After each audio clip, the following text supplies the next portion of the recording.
Yo, what's up, everyone? Welcome back to a Model Car Culture podcast. This is episode 278, and today I'm joined by Alan Gonick, a model car builder, photographer, and writer from Southern California.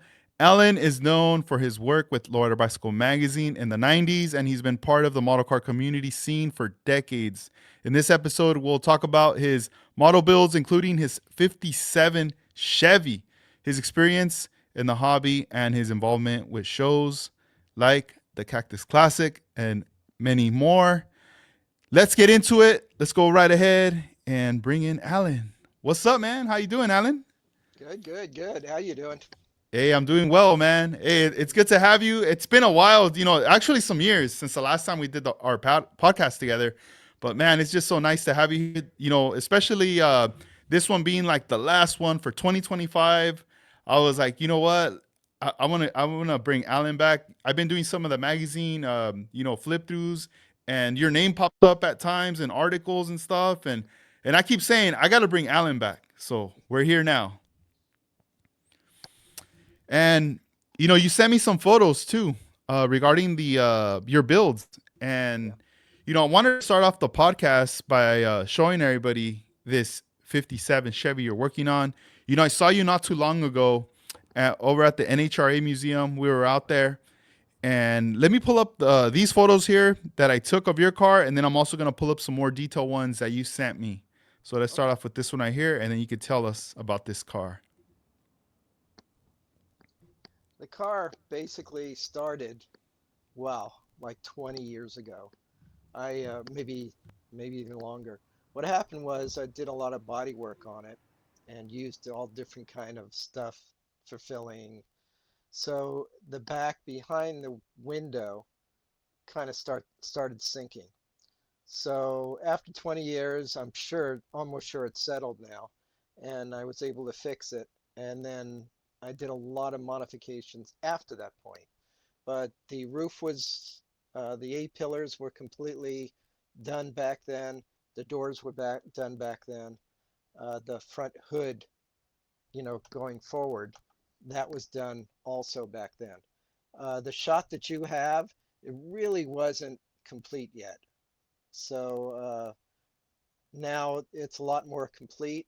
Uh, the interior that you're showing, that's 30 years old. So I did it with paint and flocking, but I put on those what you see, the kind of purple um, body lines.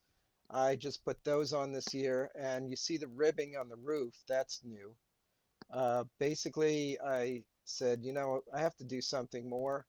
So that's what I did. An Oldsmobile back window, the three-part back window. The spines were done by hand. And basically what I did, they're half circle plastic. So I put them back to back and then started bending. So that way both of them stayed the same exact way, but in mirror form. So, and the splash pan was done back then.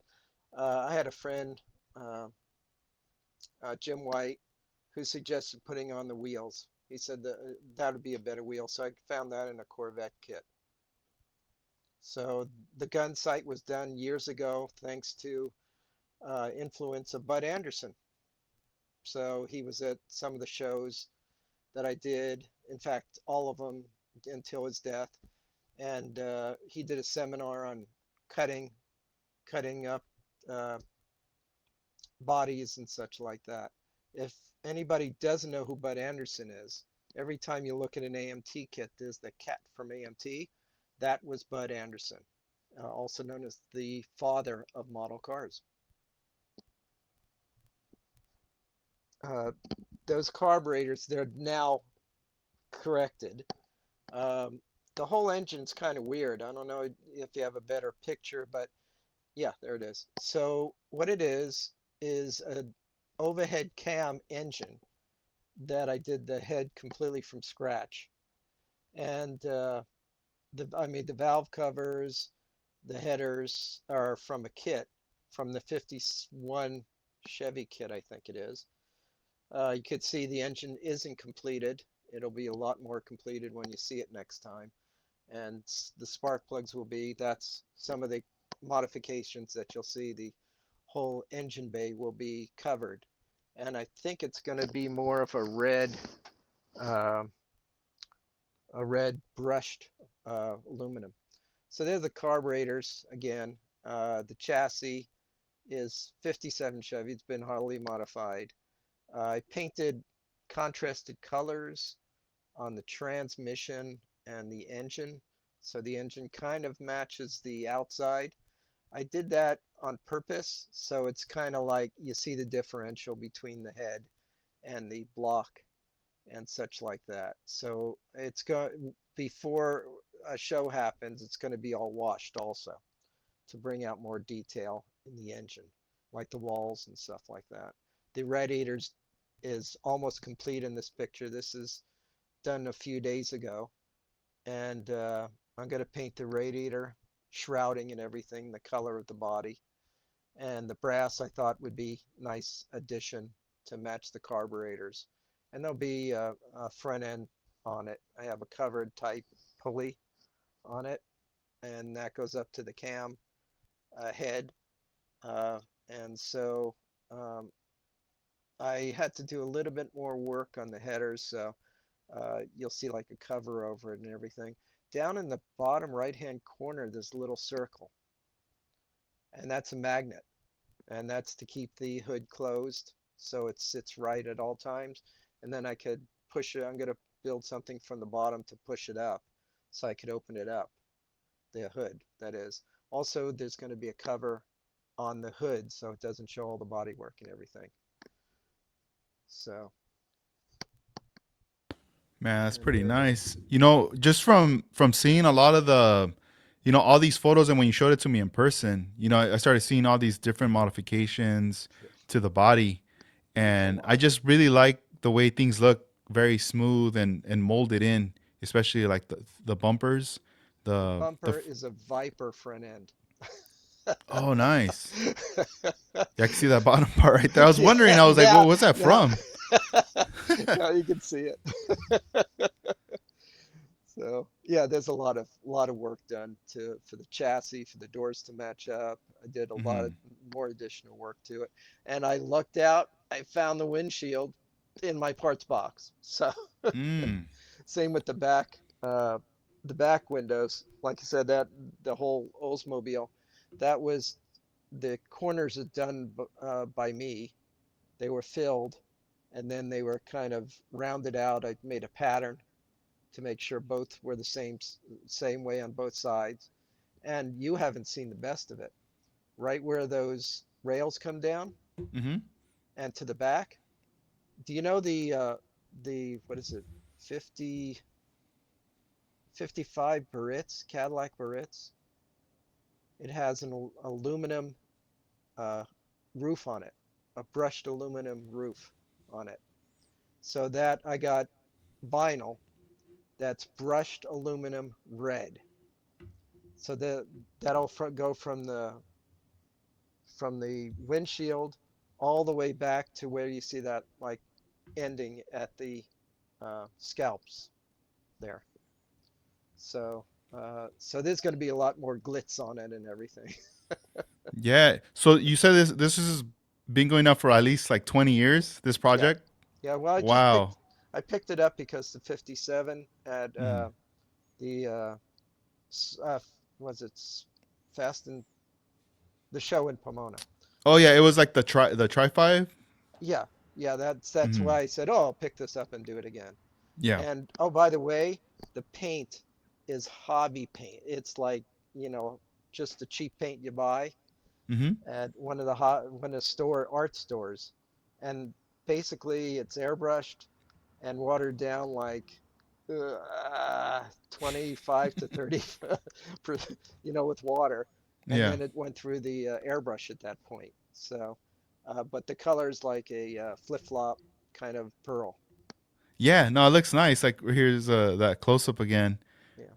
Yeah, I like the way it looks. The color. At first, I thought it was more of like a lacquer No, right there, it's but craft paint. yeah, no, it came out really really good. Yeah. And I'm I gonna. really like the like on the doors, like the curves, like that. Let me see. Let me go back to that first photo again, right here. Um, since you have the doors opening like suicide, but Mhm. this the back part of the door, the top, Uh-huh. I really like that The B arch. pillar. Like, B pillar. yeah, Yeah. mm-hmm, I just had to do something. I wanted to follow the windshield on it. yeah, So something different right yeah, there. yeah. It's. And on the roof, like you have the like the two lines on the Mhm. back windshield. What did you use like half round like styrene for that? That's what I meant. I put them together. Mm-hmm. Round up here, round down there. Put it together like this, and then I started bending it. So that way it would be even from side to side. They're Mm. mirror images. Yeah. So that's why it's completely even from side to side. Nice. Yeah, because I have some of that like the half round styrene, but I've used it for other details like on the Chevy Fleet line, like on the sides of the fenders. I've added that on there because normally it doesn't have any of that detail. It's just smooth and flat. And I'm looking at yours, and I never even really thought of ever doing that to, like the roof or the body. But seeing this, it's really gives a lot of ideas and inspiration right there. Well, To again, that's right off an Oldsmobile. 50, That's cool. 57 or 56 Oldsmobile. And Pontiacs had that same back window. Hmm. So with the three pieces. And I just love that, you know. Yeah, no, it came out really nice, man, right there. And as far as like now that the show's over and you've had more time, is this something that you plan on finishing Oh, for this coming up year, the 2026? yeah, yeah. It'll be the carburetors will be even. I corrected that. The windshield's going to be cut out. Yeah. That's another thing. And like I said, the roof will be done in that red brushed vinyl, Hmm. which As I as think. as far as cutting out the glass, like from your experience over the years, for someone who wants to cut glass, what's a recommended tool you recommend us to cut that with? Let's They're see. selling these the Exacto knives, the Sonic Exacto knives. Did you see those? Yeah. Let's check them out. Let me see. No. This is a Sonic Exacto knife, and it heats up. And I think this one has to be plugged in at all times. They're wireless now, but you can Wow. switch the knives and everything. And what Hmm. it does, I have a friend, again, I'll mention Jim White, who tried it out first, and he said, if you see it, you'll see videos. You just Hmm. cut straight through, Yeah. and the line is very thin. Uh, I Oh, took wow. I took it to work, Hmm. and you could hear it when it goes onto the plastic. It'll go zzz for a split second, and but you have to heat it up. That's one thing you have to do that they don't explain that much. But you have to heat it up. There's controls right there, and as soon as you have to wait like I don't know about a minute or so till it heats up, and then you could try it on a separate piece of plastic, so you'd know it's working correctly. And then you just start cutting, and it just cuts straight through without any effort. And it's used to heat up Exacto knives, or you had a solder gun with an Exacto knife blade on it. Uh, this is far superior. This is what you need to open up doors and open up trunks. It just barely makes you could slip it into the molding and just go right down the molding and cut through it. So I'm going to probably end up using that. Otherwise, I would have cut with a saw close to it, and then I would have used files after that. Until I don't I'm not good at this yet. I haven't really worked with it yet. But like I said, a friend said it's incredible. He won't do anything now without it. Wow, dude. Dang. Hey, thank you for showing us that because Sure. now I'm like curious now. I want to check that out. Here, let me zoom in on you right here. Oops. Let me do that. Oh, there we go. So there's like a little meter at the bottom Hmm. down there, and I'll show the settings and everything. And there's the USB connection. and this is a lock that it Hmm. locks and unlocks, and it also has a compartment on the top uh, for other blades, I think it is. Yeah. So right there, I don't know if I have the blade in there, but the blade, there's like a area on the top. I can't get light on it, but there's you could put blades in there, and it comes with several blades. Uh, it if you see a demonstration of it, it shows it. Say for instance, there's a ridge that goes down like a hood or something, Hmm. and there's like a part underneath it. It it the level is like this. So on the bottom level, they showed some glue, and they have on one of the blades is a flat blade, and you just go like that, and it just took off all the cement that existed. So that Wow, it just shaved it off. yeah, and it also is a sander, so you could sand with it. It's a sonic sander also, and it comes with sanding heads also. So that eliminates your sander, your small sanders, Hmm. uh, and eliminates like the smaller sanders things. Yeah. And I'm showing off all this high tech stuff, but it's new to me too. It isn't just like you know I found it at Christmas time. Jim was talking to me about it, and he said shop around and go to this site, go to that site, and I found it for $77. And you look at other sites and it's up by $100, $120. And so what's happening now is the wired ones are coming down in price because the wireless is coming in, and that's replacing the $120 ones. So I've seen them for hovering around $70 for those. But if you look at demonstrations on the internet Hmm. and talk to somebody that might have used one, you'll understand why my friend was just gushing about it. I mean, he's doing 3D, got me into 3D. So he, if you work with 3D, it has those kind of supports on it and everything, Hmm. and you break them off, and it leaves like a little divot. With this, you just brush right along the surface, and it just takes off the support without the divot. So that's what Dang. he's using it for. Yeah. So No, that's cool. Yeah, when you were showing us that, I was looking at the blade, and I noticed on the even the blade itself, like I have my one of my hobby knives right here, in the blade. It looks very similar yeah, very to like the thin and blade that's small. on there. Yeah, it's Yeah. a really small blade. Uh, when you said you could cut doors, when it's heating up and you're getting ready to do the cut, do you risk melting any of the plastic because of the heat, or is it something you got to move pretty fast? Well, you move it actually not super fast either, but it comes with like multiple blades. It'll show it comes with like six, seven blades, Hmm. and between the sanding and everything else. So there's what the blade. That's a that's what the blade. There's three blades there, and they're very, very thin. And that's one shape, and there's like seven or eight different shapes. So it comes with these blades, and I'm more than sure they're going to be replaceable soon. That's going to be all over the place. It's a Chinese product, so it just as it comes in the country, Hmm. there's all different vendors doing different prices and stuff like that. So uh, Yeah.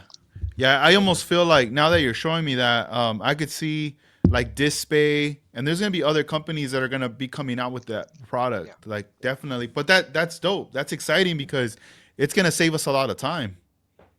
it comes with that. That's a finger protector. Oh, okay, okay. Yeah, I've seen those. Dispay has some of those too. That's cool though. That's Yeah, pretty. That's you pretty need it. neat. You Yeah, need it because for sure. Jim said he touched his finger with Oh, it, and yeah. it's like a surgical Yeah, almost. and then it's like it's hot, like almost like a hot iron, pretty much. I was gonna ask you. So, I've been collecting like a lot of vintage '60s magazines, model building, and once in a while there'll be like tutorials will pop up, and there was a tutorial with George Barris, and he's customizing a car, and he had flipped it upside down. He was like molding some parts, and he had already used like cement putty. But another thing he added on there that I was the first time I saw it, and I didn't even think about it. He had a soldering, like a soldering iron, Hmm. and he pretty much was like saying like, right here with this iron, touch it here, so this way everything just kind of melts, like as far as like the plastic, without going too much, and then everything's kind of set. And I don't know, it just made me think, it just shows like two little photos, and you can't really tell because it's all in black and white. But it just made me think about that, and I was like, man, I've never really thought about. I have a soldering iron, but I never thought about using it for the model building, because I always thought it's either gonna get messy or I'm gonna like go right through the object. It was just something that I was like, right now that we're talking about this, with your experience, did you ever attempt or try or hear any horror stories with that? You remember, I'm a kid from the 50s. In the 60s, I was 7, 8 years old. So I remember sitting on the stove in the kitchen, heating up a butter knife to do some cutting. Oh man. Not even an X-Acto knife. Yeah. But the problem is with the solder gun, it gets way too hot. Uh-huh. And it repels the plastic. So a lot of times if you do that technique, you better have two kits. One Yeah. for the body, cutting out the door out of the body, the second one for fitting the door after it. So luckily this was I always use a saw, or I use a probe, one, just a like a probe, like one of these. Oh, okay. I see it. Yeah, and you just drag it and drag it and drag it. There are thinner ones that you could get, a lot thinner ones than this one. This one like this goes a lot thinner, and I think it's even flat on one side, where the other one's kind of curved. And the difference between these is leverage and the thickness. Because what you can't, the thickness helps with the thickness of the gap that you're trying to fill. If you got a very thin one, you could go through over and over and over, and you're not going to distort the uh, the model that where the door line is. So that's the best way I have found. Using heat is always going to be uh, risky. Let me put Mm-hmm. it that way. With that scribe, that's a better way. Then you heard about the string cutting too. Yeah. I've never tried that. I like that technique. I could control it better. You could put it exactly where you want to go. You could go around curves with that. If you just roll it, you could go through a curve. So, uh, and then some of the other, there's like this one's like that's one of the thinner ones. I don't know. Oh yeah, You you can could see barely it. see it right there. Yeah. There you go. It's so thin that you could just go over and over and over. Mm-hmm. And it takes a lot of patience. Yeah. That's modeling. No, definitely it is. Yeah, You know, you the string technique. I've done that before in the past, and when I had heard about it, it was hard for me to even believe it. I was like, a string? How's that possible? And then I had seen someone online kind of posting photographs of it on Instagram, like early on in Instagram back then, and I don't even know if you could even comment. I think you could just like the photo or something at the time, right? So I was like curious, like, whoa, damn, I guess he did cut the door with it, right? And and then as time went on, and then I met Armando Flores, and I was over at his place, and he was like, I was talking to him about it, and he's like, oh yeah, let me show you. So he got a body, and he got a string, and he started just going back and forth, and I started seeing the cut, and I was like, oh, what the heck, like that's crazy. I never had seen it in person. So then finally when I tried it, it was like I had to use my knees to hold the body, and it was very awkward. Like at some point, like I'm just going back and forth, but then I had to move the body, and I was like, man, someone needs to help me. Someone needs to hold yeah, this yeah. because it That keeps. moving and you have to around. drill a hole to start Yeah, the and string. get it You in got to there. drill a hole first. Otherwise, you have to go like on the 57, there's a bend, and Hmm. you have to start that bend and work at the bend and work out. Myself, I would have gone with a maybe a um, some kind of guitar string Hmm. that was very thin. I don't know if the guitar has a thin, wire, but look for like a thinner wire. And the whole part of the cutting is the wire has some kind of texture to it. The string, you're using friction to do it. Hmm. The thing is, with you have a thinner piece of metal that had some kind of texture to it, that would start working a friction and heat at the same time. So it'd be a lot easier to work with. I'm unsure. I haven't tried the string ever, so I've just used the just the probe to do it. And I'll open this up. I just picked up. Oh, been going bananas. I had 2 weeks off, so I wanted to rearrange my whole room. And so I picked up. Let me switch over the camera. Yeah, go ahead. And That's cool. let me Man, two see. weeks off. That's awesome, right there. Yeah, I had too much vacation. Yeah, you're ready. You're like, all right, let's go back to work I'm going to already. hit my 20th anniversary, and I'm going to retire pretty soon. So, Yeah. Oh, uh, nice. Now, then you're gonna have a lot of time to yeah, do a bunch of yeah. stuff. So, all So I'm right, going to let's put zoom in on this, you right here. and let's see which way am I going? This way. So this is the case I bought, and it's an art case, what they call an art case, but it's very thin. So there's files right there, the red files. How come my fingers? Oh, wrong side. Those are the art files, and I have. Do you know what these are? You ever seen these? Oh yeah, I've seen those Okay, little drills.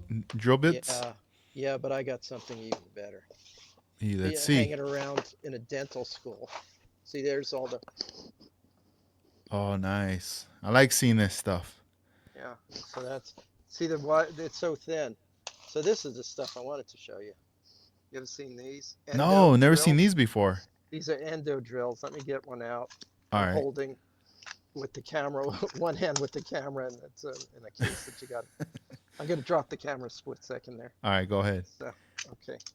So anyway, let me see if I could zoom in on this at all. They're not this camera. I told you, kind of sucks.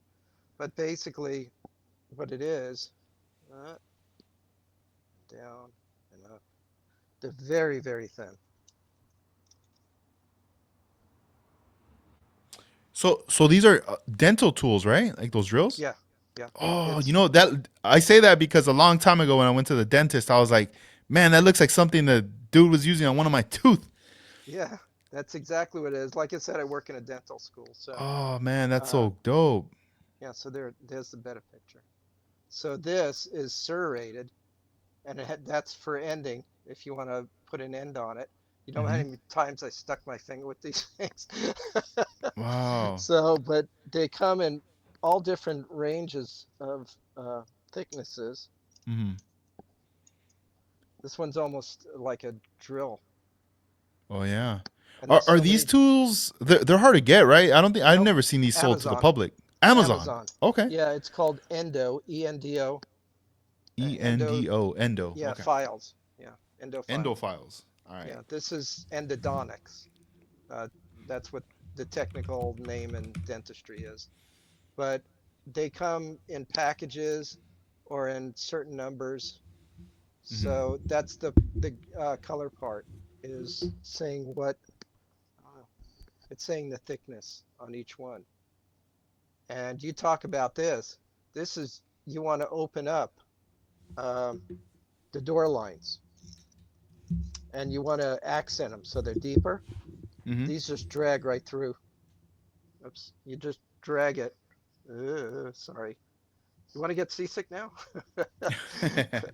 So basically, I'm just trying to find out where everything is. There So it is. anyway, you, yeah, that's why I don't race RC cars. So you just drag this along, Hmm. and you could put it right in the gap of the door. You know, the door line. and Hmm. just scribe it deeper, and you're not going to open it up wider. Yeah. So that this is one cool thing that I tell everybody in sight, about these. And like I said, you look at Amazon for endo drills or endo files, Hmm. and this is going to be this. So Damn, that's uh, cool. Yeah, they come in I'm gonna have to check different these out. thicknesses. Yeah, I'll bring next time I see it at a show or something. I'll put it in Yeah. my pocket and show it to you. But there's all different like the thicknesses, Hmm. the serrations are different serrations, thickness and everything like that. So I'm excited about these. I tell everybody about them. So Yeah, it's because they're dope, going. man. Yeah, I gotta see them next time I see you. We gotta check them out. What's upcoming show you're looking forward to next year Um, I always go up to Santa Maria, in May? and yeah, and that I've been going for years and years to Hey, Santa Maria. tell me about that show because you know what? That's one I always miss, bro. Like every time they do it, I always miss it. You look, I'm gonna in a little bit. I'll grab the flyer because I at the NHRA museum I did see they had the flyer and I like snagged a bunch of them. I was like, I'm taking a bunch because I'm gonna like pass them out. Uh, so let's see. Show us that one right there. That's May 22nd, 23rd, and 24th, Santa Maria, California. Sorry, it's backwards. But let's see. I don't know. The good thing about it is it's 3 days, and it's been done by the same guy years and years and years. And they put it in one of the main shows. Ooh, that's the same one. There we go. Yeah, yeah. So I've been working with I'm trying to remember his name, but he's Don Graham Oh, with Don. it. Yeah. Don Graham, nice guy. Hey, He's been doing it for years and years. I need to get him on the podcast. You gotta Yeah. if you talk to him, let him know. I Tell barely him. talk to him. I talk Tell to him. him. Nah. Okay, well, I do. What I'll No, do I'm is, messing with you. uh, Um, yeah, yeah, uh, yeah. so, So, so like about the model show. All yeah, right, I see here that it has May 23rd and May 24th. okay. So, how does that work out? Like, let's say day one. Uh, well, what happens is, day one is the afternoon. That's a Friday, Mm-hmm. and they shut down the uh, main street in Santa Maria, the main boulevard. They shut it down, and there's a hotel right in the center of it, Mm-hmm. and that hotel is where everything is. Now, this show came from, I think, it wasn't Los Banos. It was somewhere right next to San Maria. And uh, they did it for years and years. There was one hotel, Barris would show up, uh, Winfield would show up. All in this hotel, they'd park all the latest stuff. So this was an old-timey uh, OG. It's all the old customizers. And they would show up there and just kind of sit around the parking lot with their latest projects and everything. So it transferred to Santa Maria. I think the town closed it down because it was getting so big. So they went up to Santa Maria. So this show, you go to a show, you see the cars, they're beautiful, parked. Try to photograph them, you can't get them right. These, they're on the street. They're driving them on the street. So you get to see them actually move around. And Mm-hmm. literally by about 8:30, it's a traffic jam. Nobody can move. There's so many deuces. There's so many fixed up El Caminos. There's lowriders. There's complete full on customs. There's people that just bring in their Mustang, stock Mustang. Mm-hmm. Anything could cruise across that. Lifted trucks all of a sudden show up anywhere. Tractor trailer went across one time, but the ice cream truck that you see all over the place. All of those are on the street the night before. So everybody literally, you could get videos of the Santa Maria cruise, and you'll watch videos, and people just take seats and just sit down on the curb and watch the cruise go by, and the guys cruise all night long, and it was better a few years ago, so it wasn't so crowded. Now it's so crowded that people overheat because they're in Mm. traffic. So, but the side streets are full of custom cars. The hotel's full of cars, the best of cars. Um, and the main customizers are still showing up there. Um, Custom Car Garage, Ian, have you ever seen that? Uh, I forget his last name, but he has his cars out there. And there's several other builders that are out there, the major builders that you've seen on TV and everything. They're all out there. People are in the middle of the street photographing. The cop will roll over on a bike and get you out of there. But I run around with a handheld and try to get as much as I can, you know. And it's cool because the cruise starts during the day at sunset. So Mm-hmm. you're getting sunset shots with nice skies and everything. Then it goes into night and you can get streaming lights and stuff like that. Uh, it's just incredible. So Saturday is the show where everybody parks in the fairgrounds, Santa Maria Fairgrounds, and everybody parks there. They have food. They have huge back lot with so many people there, and then they have the better cars that everybody knows it's customized are up front. Barris used to show up with the Monster Coach, the Batmobile, some other creations and everything. The ones you see on all the custom car shows, the ones magazines that exist, they're all from that show. They're at that show because everything starts in California. I always say that to everybody, and people back east go, no, no, we do our own stuff. No, it starts out here, and they see it. I'm sorry, but there it is. Yeah, used to be in Paso Robles, right? Thanks, Juan. So, yeah, in 23, right? So I've been going every year. I reserve, you got to reserve 6, 8 months ahead of time if you want a hotel. Maybe even in Lompoc, which is, like 10, 15 miles away. And hopefully you get a launch too at the same time out of Vandenberg, which is in Lompoc. So you get to see it, go up in the sky right there. Um, so it's kind of a cool place, it has all the different food during the cruise. There's a lot of different food, a lot of people walking.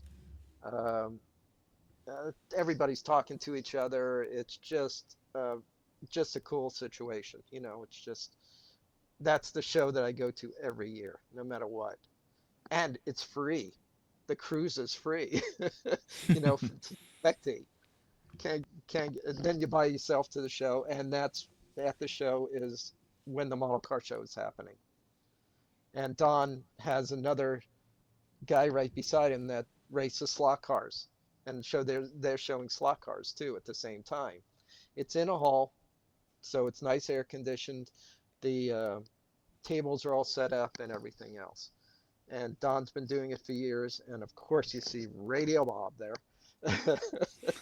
So I don't know if you've run into him yet, but he's a No, killer. yeah, I would say I normally at what's the SoCal Open is where like I'll run into him. That's where I got to meet him, right Yeah, there, right he used on. to do the Winfield show too. Oh, nice, He would set up a table at the Winfield show, and be all and set up right there. oh, that was I'm sorry uh, that he's no longer around, but Gene is no longer around. But that was an incredible show.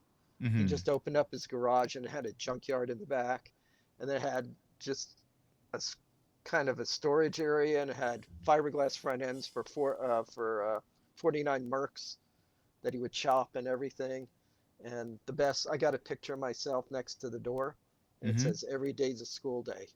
Oh, that's what's So up. yeah. No, that's really So cool. Don Yeah, and like was that cheering. model show in Santa Maria, is it because I saw a video on YouTube. I saw somebody, just showing the whole show, and I was like, oh, that's cool. It just looked dope. They walked around the whole, showing all the models, and I was like wondering, like, because I see on the flyer the 2 days, is that just the one day? Like, let's just say, like, if I go over there and I bring one of my models, do I have to leave it overnight kind of deal, or is it just one day like the Sunday and that's it? It isn't even Sunday, it's Saturday. Okay, the So Saturday. so Friday is the cruise, Saturday is the main show, and then I think Sunday they have the show, and I think they have a swamp meet. I'm not sure. Also on Sunday. So uh, so that's it's a complete show. It's I do the 2 days, so I go up there, check in. I travel Thursday, check in. Or yeah, well you can do it. It's only 3 hours away, three and a half Hmm. hours away. So I go up on I think Friday and check into the hotel, then book it out to start picking out my place to sit, or where I'm going to be running around or whatever. So Hmm. you see all the guys you see that do the car shows, both Mike's, um, Custom Mike and Mike. Trying to remember his last name starts with an F. You see him out there. You see so many different people. The Yeah. photographers you see on YouTube or the video people on YouTube, you'll see them there because that's that big of a show. It's phenomenal. That's why I go every year. So Yeah. And as far as like the model community that goes to that show, is it more people that are from up north that are coming down to this show, or is it a little bit of like, SoCal and also people from up north that yeah, come that yeah, go to that? yeah, yeah. Because you get people coming down from San Francisco and that area. Some people have been coming from Nevada, like Reno and stuff like that. Mhm. It's a wide community, but I went down there like 4 years ago, and it was just like local guides and everything. So Yeah. Don, does it every year. I remember it being in a gazebo in the center of Mhm. town, and you just lay it out there and everything. Um, Yeah. and so Don also writes, and you can get that on uh, either Amazon or one of his sites that you can Yeah, actually. I do buy some of his magazines, the custom and Mhm. what is it, hot rod magazines, and Yeah, on MacLeod.com he has like all these volumes and they're annual issues. And I remember buying one, and then I was like, yo, this is a really cool magazine, and I started ordering more, and then that's when I started to connect the dots with everything. I was like very clueless, and I was like, oh, wait a minute, this is going on. This is content, like footage from these shows. So that's really cool.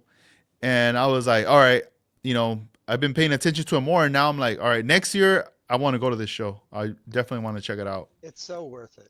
I mean, just seeing Hmm. those customs cruising, you normally just see them parked, and this they're cruising, and it's really cool. All the loud exhaust, the whistles Yeah. are going off all the time. People I'm gonna running grab the across the magazine. street. Let me see. So it's well worth the time to go there and everything. Uh, the other show that I don't know if they're gonna have it. I gotta call up Rusty Price. Is the Grand National. The problem is it's so expensive to get into. But if you come on a Saturday, you lay the models down, Rusty will give you a pass, or he gives you a paper for a pass to get in on Sunday to pick the cars up. Hmm. So you get Saturday, lay the models down, go see a little bit of the show, come back, see how it's filling out, the table's filling out and everything. And the photographer's there probably on Saturday and Sunday.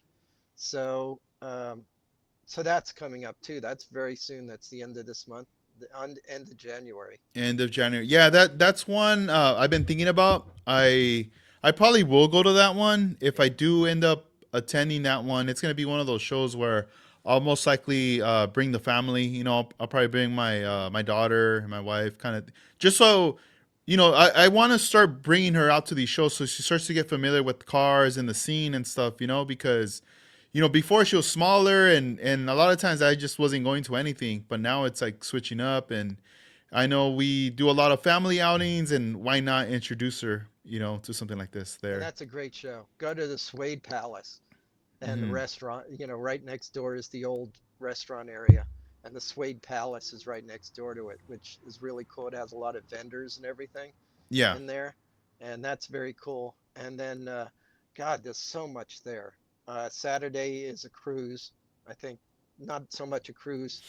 People bring cars in, Hmm. uh, but the there's what, 6 buildings of cars. That's a lot.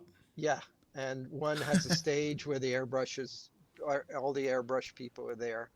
Yeah. People like um, David Anthony Garcia shows up and does airbrushing there, and a lot of other people. They give away or auction off all the other pinstriping going on. Hmm.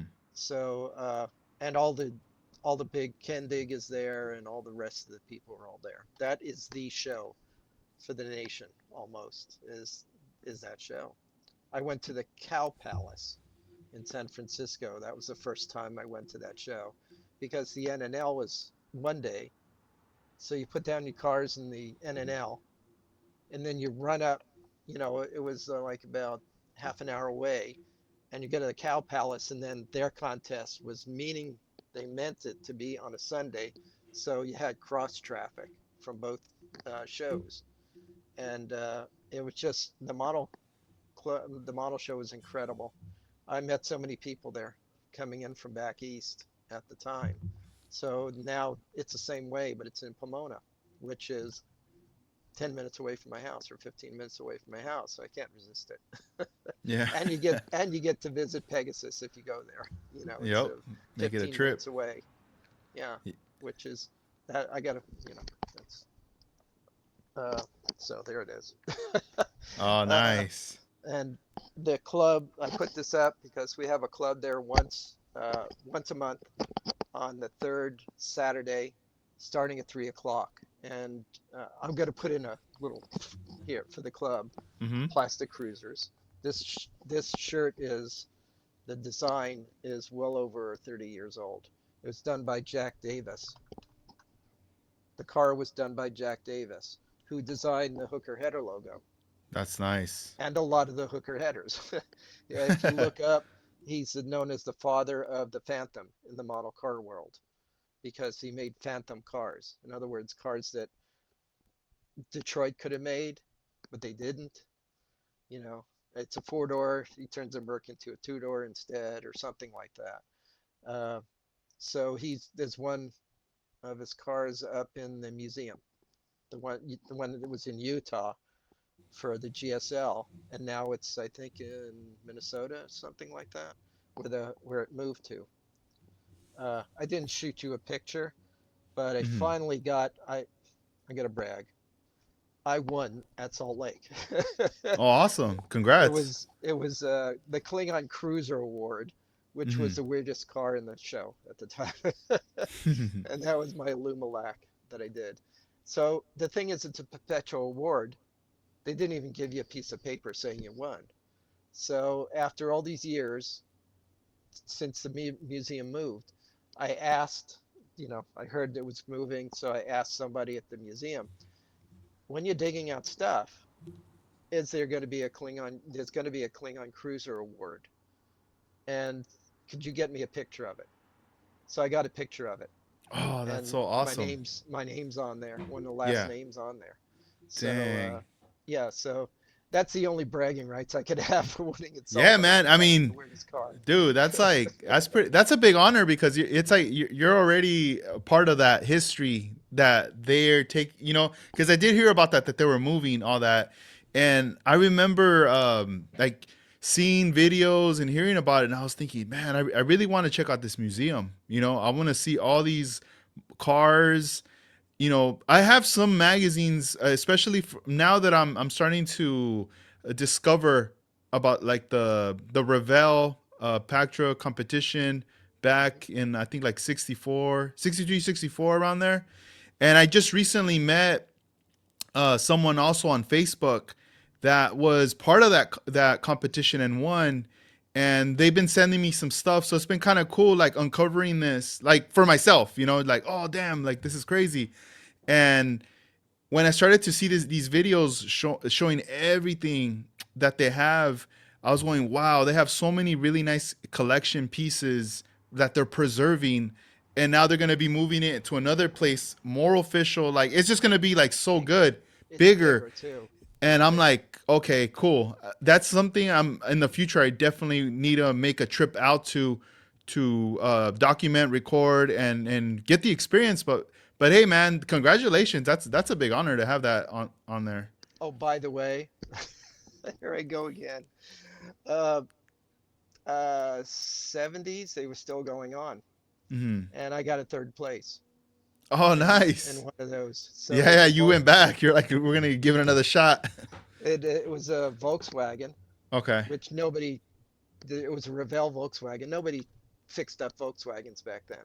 Hmm. So I hand formed a whale tail on it and put a blower on it, a GMC blower. Oh, So, and then nice. painted Volkswagen or yeah, Volkswagen on the by hand on the Hmm. windshield. So I think I have a picture of it somewhere else. But um, anyway, that was kind of exciting. I love that show, the No, car that's show cool. that was Yeah. around it, and that was it was like GSL, excuse me, like Grand National. It was like that, but it was in LA. It was Hmm. some big, huge barn. I forget what it was, but it's a great national a great national auditorium or something like that. It was down in Orange County, and just it was literally a barn. It's just Hmm. huge, and there were it just all the cards and everything, and that was right before the transition to lowriders being integrated into the custom car shows. Hmm. So there were one or two lowriders, but there was a van there that went to my high school. I used to watch it go down the Vanishing Point van. It's an orange Hmm. van, and he put it in the show actually, and it was Yeah. well known nationally. That van was well known nationally.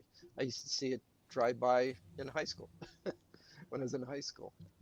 So that was pretty cool. Uh, That's cool. yeah. So being around so long and seeing all these classic muscle cars, that's what everybody just had. They were cheap cars because the kids would buy them. Back then, cars were, a few $1,000s. So you'd work and, part time as a student and everything, and you buy one of those kind of cars. Yeah. So I was in a 64, 63 Ford station wagon with a 390, and I jacked it up in the back. Dang. So like, back then, like cars are that much, like let's say 3,000. Um, did it take long as a kid, like to work and make that kind of money to save up to be able to buy the car? Like, did it take a long time or no? At 50 cents an hour. Oh yeah. All right, all right. Yeah, because I always wonder that, man. I always go, man. Like, I mean, obviously, because now it's different, a lot of times the pay and everything, and people have multiple jobs and all this stuff, right? There's a lot of ways people are making their money, but you think back, and it's almost the same. Like right now, we see the cars we see right now, right? 2025, 2024, and we're like, whatever, no, whatever, But then later, when I get older, I'm gonna be like, oh man, that's a classic, right? That Camry right there is a classic. It is. Now you go to what do they call that? The um, 70s and 80s car show that they Hmm. have. It's vintage cars and everything. I'm trying to think of the name of it. It's somebody might come across it. But they have a show down in Long Beach, I think it is every year. It used to be Okay. at the Honda Center in Hmm. Anaheim. Uh, but they're nostalgia cars. I'm trying to, they're like disco. One guy has like everybody dressed up in disco outfits. Mm. There were some people in Intel, the old Intel Silva guys.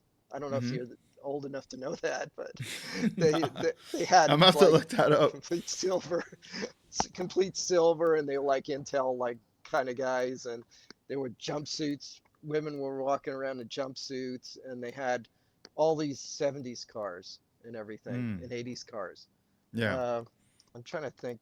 Uh, I'll, you know, Yeah, we'll the come back brain, to that. the Let me brain doesn't work that fast. I'm gonna pull up another model of yours because I've been wanting to know about this one. This is a You sent me this photo. It's a pickup truck. First time I see it, I was like, "Yo, we're gonna use this for the cover of the podcast."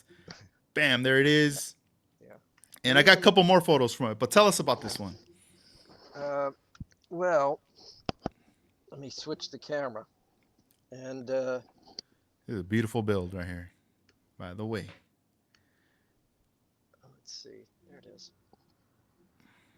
Oh, let me zoom in on you first. Let's see. Let me move it over. So there it is. The hood slides. First of all, it's been decked or pancaked, excuse me. The hood has been pancaked. So that's it. Um, the bed is completely wood all the way. Those are photo etched rails in it. The wheels are wheels, and then I put hubcaps on the top of the wheel. So the bottom is pretty much stock. I don't know if you can see it that much. It's pretty much stock uh, with one exhaust pipe. I don't know what I was thinking, but the whole interior has been flocked completely. So then, because I pancaked it, let me adjust the camera here. So I pancaked it. So all you do is slide it off. Yeah, right. All you do is slide it off. So you just slide it off There we go. like this. And look at the engine. That's the best Oh, part. nice. I don't know. I can't zoom to get any better Yeah, I detail. got some photos you sent me where you zoomed in that I'll pull up in a Yeah. bit. I'm So just digging that's this right here. the carburetors are from a 240Z. They're the best Webers that I could find at the time, which are the cool. There's linkage on it, by the way, if you see the picture of it. And the air cleaners are from Sprint cars, and it's the supercharger that comes in the Ford right now. The um, is it 29 Ford with the chop top? That's the supercharger on it. And so the rest is still there. That has hoses on it and everything, and it's just basically rails that are mounted, just pieces of plastic. The ones that have two sides to it and a slot in the center. So there's the opposite. That's the same kind, and it just slips in and holds it. And it held it tight, as you saw. I had trouble getting it off. So, but it's the side view is what really impresses everybody with the bed. The bed is the bed, and then the engine on top of it. So, uh, and the back is just wide open like that. I used wood to cover the back, put little lights on it, and these are I built all of this stuff from wood. You know, the beds and everything built from wood. That wood, is it balsa wood? It's like yeah, it's a brass. It might be balsa brass wood or something. Basically, you know, they have it for railroads and stuff like that. Hmm. So I got piles of this stuff because I one car you haven't seen and nobody has seen it is um, a Renault that I've done, and basically, or excuse me, Citroen, that the whole bed was made of wood, and so it has a curvature to it. So I did the curvatures and everything else to it. So needless to say, that's the reason why I don't show it anymore. Is I don't know if you can see it, but there's a line going right across the roof. You can barely see it, but there's a line Yeah, going across the yeah, it's roof. kind of hard to see from here, It's but you see like a little edge of it there, kind but of. it shrunk Mm. because of the techniques of gluing the roof together and everything else. So and it did have a mirror on it too. So I hardly show it anymore because it's aged. It Hmm. isn't aged badly, but that whole roof, I don't know if you could see it, it goes right across there. But anyway, that's maybe if I tilt it, might be able to see it. You see a little line right there? Oops, right there. It's like a little line. There's a bump in the roof.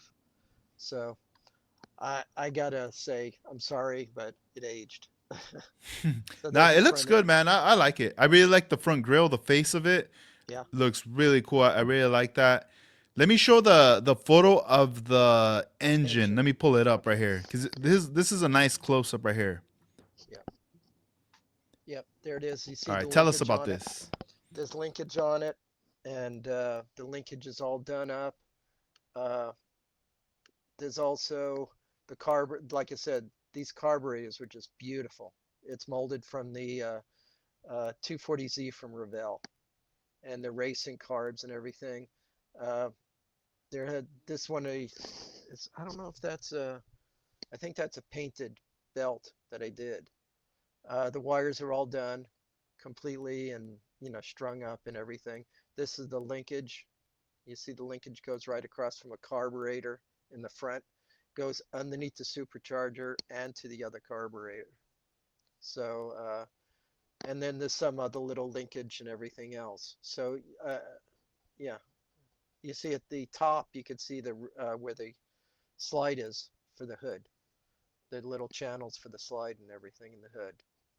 So uh, I love that engine. And you have a picture of the helicopter, and I duplicated the engine, but I put it on a Hemi instead of a small block Chevy.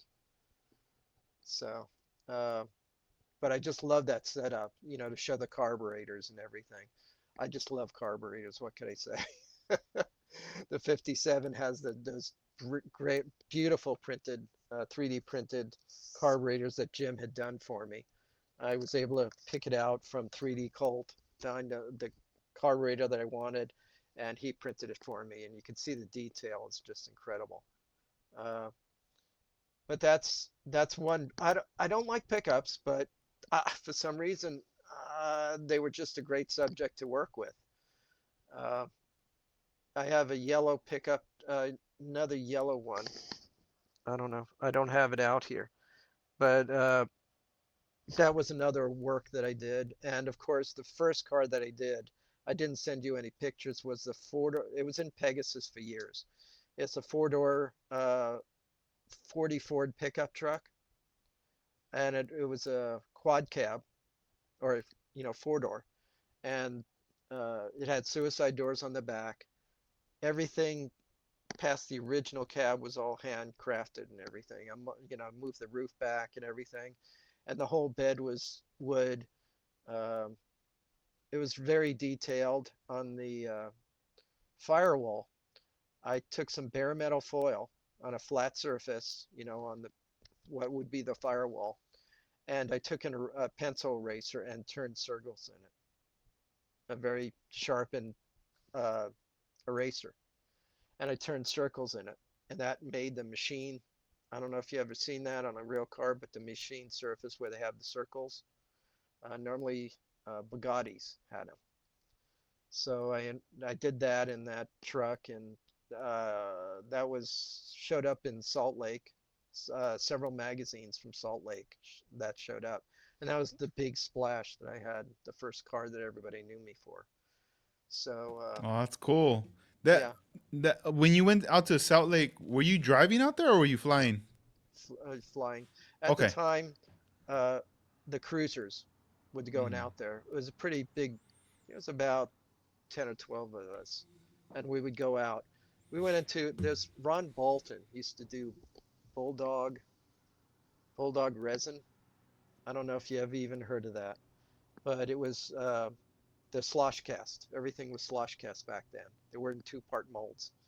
So Mm. basically, you turn it over; it's completely smooth on the inside, and the outside had the molding and everything on it.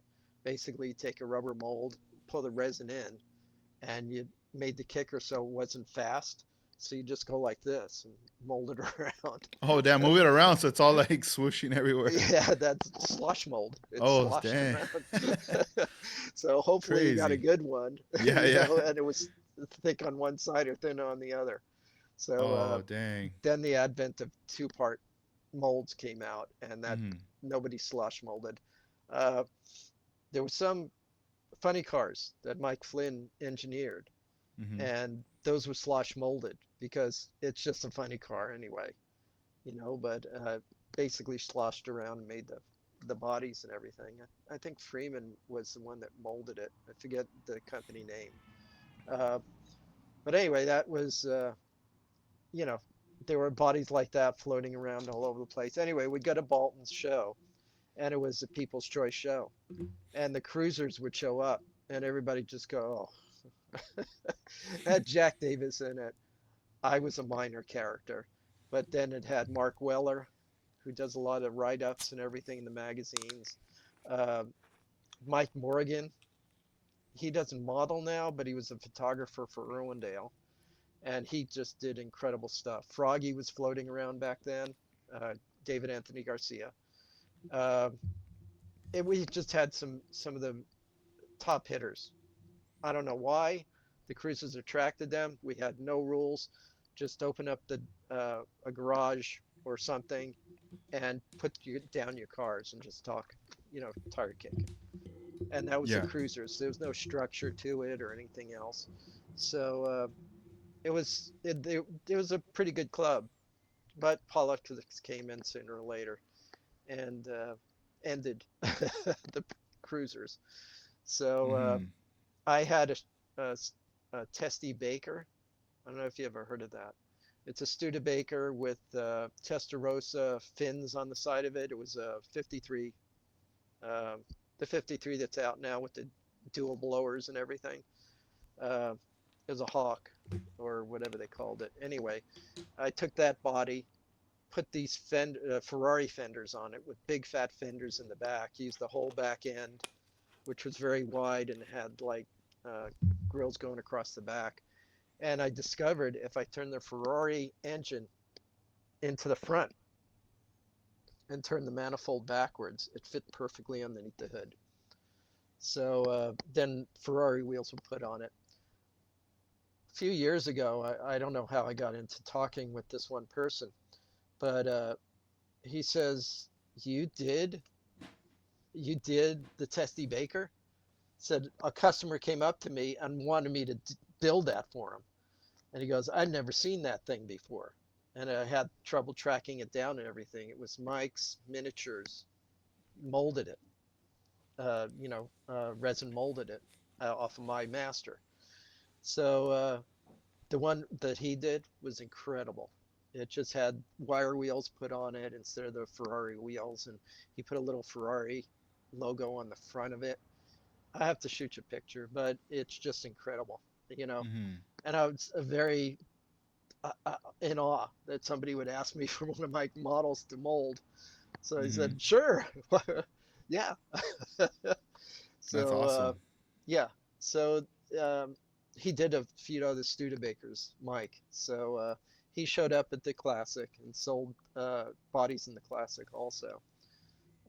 The guy that I keep on talking about, Jim White, he was one of the original founders of Slick's decals. So he's a graphic artist. He does paintings. He has a lot. He does the posters for the hot rod show up in the high desert that they do hot rod reunion up there, and he Mm-hmm. does the posters every year for it. So he's very talented, and he's been teaching me a lot of stuff too. Oh, that's cool. It's like he came up with that cutter, and he's been I've been taking tutelage of how to do 3D. You Mm-hmm. know, the slicing software and how to modify 3D. You pick up something somebody else did. You could, if you get the file, you can modify the file any way you want to. Yeah. So, so the 3D, I'm kicking in the engine of the 57 is resin cast. I mean, sorry, 3D printed. The carburetor is a 3D printed. I did the head completely by scratch. Just start out plastic and made the head and the valve cover, and so then used the distributor on it and everything. I had to figure out making a cross flow head, so the header's on one side and the intake's on the other. Normally Chevys, they're both on the driver's side.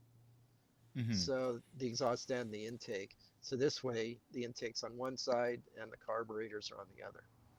So I used that trick on the on the Chevy too, which you have a picture of the uh, 51 Chevy that you had. Let me switch it again. You have a picture of it Let's already, see. I think.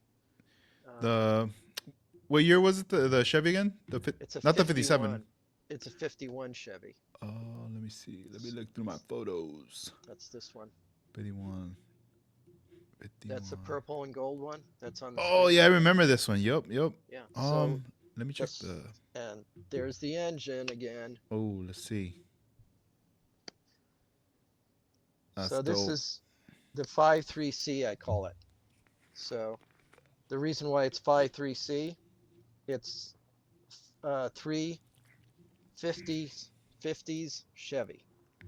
So the front end is really wacky. Looks like a SSR, or is that what it's called? The Chevy pickup. That's a Corvette front end. 53 Corvette front end. That's why the lights are tilting. Mm-hmm. So that's all molded on completely onto the body. And then the fenders are from a 54. I like So that. I so like there's the three fenders on there. three So Chevys. right now that you just brought up the word molded, I like that word. So with molded, what's your technique? What do you do when you want to mold? You're obviously configuring, you're cutting stuff up, but how do you go about molding? Like, what's your process like?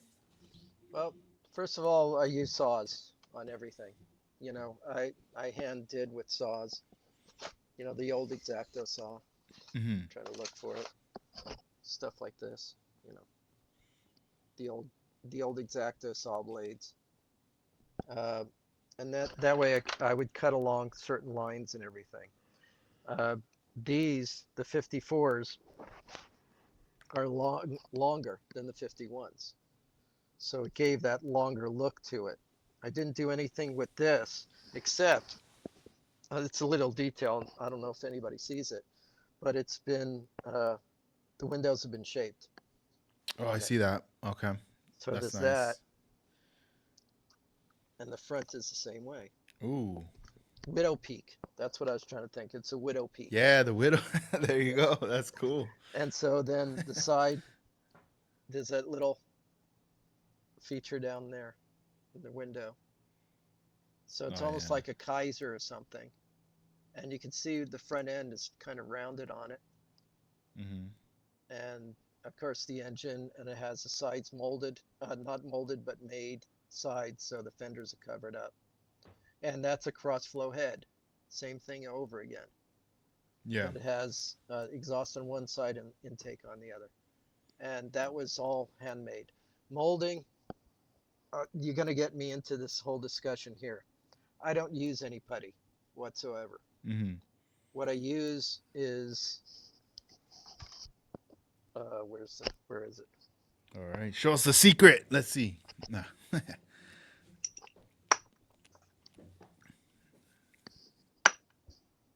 Super glue Oh, super glue. All right. and baking soda. Oh, okay. So, So let's say, for example, which one goes first, the super glue or the baking soda? super glue, Okay. and then I sprinkle over The just area. like this. I just pick it up and I sprinkle it over Yeah. like that. And you just let it dry. Only for a few seconds, Okay. enough to solidify, and then you could hit it with sanding. You could sand it, Mm-hmm. and I like, I love sanding sticks. Mm-hmm. I know you can't see it that well. This is too bright, but let's see if I can do something about that. So it's a sanding stick, just a regular sanding stick. Can't, yeah, that camera sucks. But anyway, it's just a thin, and I'll just sand at it that way. There's some round ones you could get in Hobby Lobby, and I just work that, um, and that way it never shrinks. There's no shrinkage whatsoever, and it's Mm-hmm. bonded at the same time. I'll hit the back. I'll pour some more on the back of it, more super glue on the back of it, and at that point, I'll even add uh, the baking soda to solidify it and enhance, just strengthen the mold and everything. Mm-hmm. So, but this thing again, this was 30 years old. It was done way back when I was writing for Lowrider and stuff. So I finally said, during COVID, I said this thing's going to get done.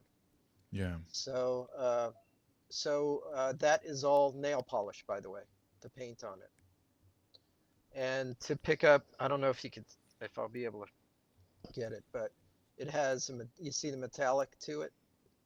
The Mm-hmm. metallic was done with Tamiya uh, pearl spray.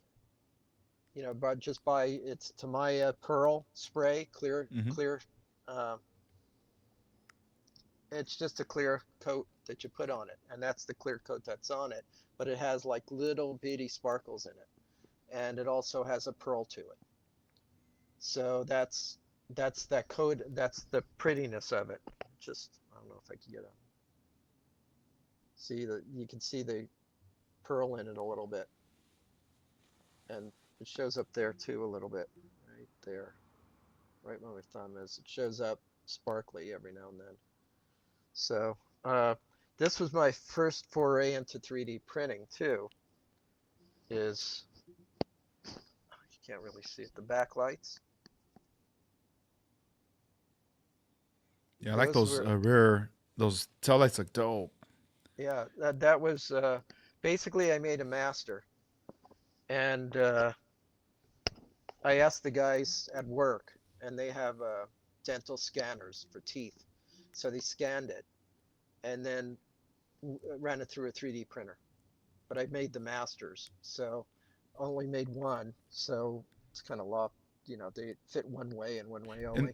I had to and put these on.